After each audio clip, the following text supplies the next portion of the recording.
ప్రపంచంలో స్నేహం కంటే గొప్పది ఏదీ లేదు, సృష్టిలో తీయనిది స్నేహమే అని తనిచ్చిన ఉపన్యాసం అందరినీ మెప్పించింది. అప్పుడే తన స్నేహితురాలు పూజ నుండి ఫోన్ వచ్చింది. ఆఫీస్ పని మీద నెల రోజున అమెరికా వెళ్తున్నానని తన కూతురు ప్రతిమను గ్రీష్మ దగ్గర ఉంచాలని కోరింది పూజ. బయటికి సరే అని చెప్పిన గ్రీష్మ తన భర్త వసంత్ దగ్గర అసహనం వ్యక్తం చేసింది. నేను లెక్చరర్ని, ఒక పిల్లాడిని నెల రోజులు చూసుకోవడం నా వల్ల కాదు అని విసుకుంది.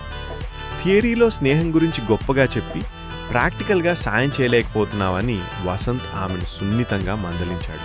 ప్రతిమ ఇంటికొచ్చింది, కానీ గ్రీష్మ ఆమెను మనస్ఫూర్తిగా ఆహ్వానించలేకపోయింది.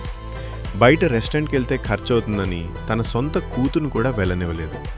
ప్రతిమ కోసం చేస్తున్న ఖర్చును చూసి గ్రీష్మ లోపల ఎంతో బాధపడసాగింది. నెల రోజుల తర్వాత పూజ తిరిగి వచ్చి తన కూతురిని జాగ్రత్తగా చూసుకున్నందుకు గ్రీష్మకు ఒక లెదర్ బ్యాగ్ బహుమతిగా ఇచ్చింది. అందులో 50,000 విలువైన లేటెస్ట్ ల్యాప్టాప్ ఉంది.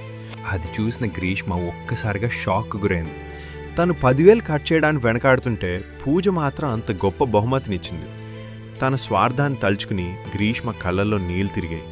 పూజ స్నేహం స్వచ్ఛమైందని, తన స్నేహంలోనే లోపం ఉందని గ్రహించి గ్రీష్మ కన్నీరు పెట్టుకుంది.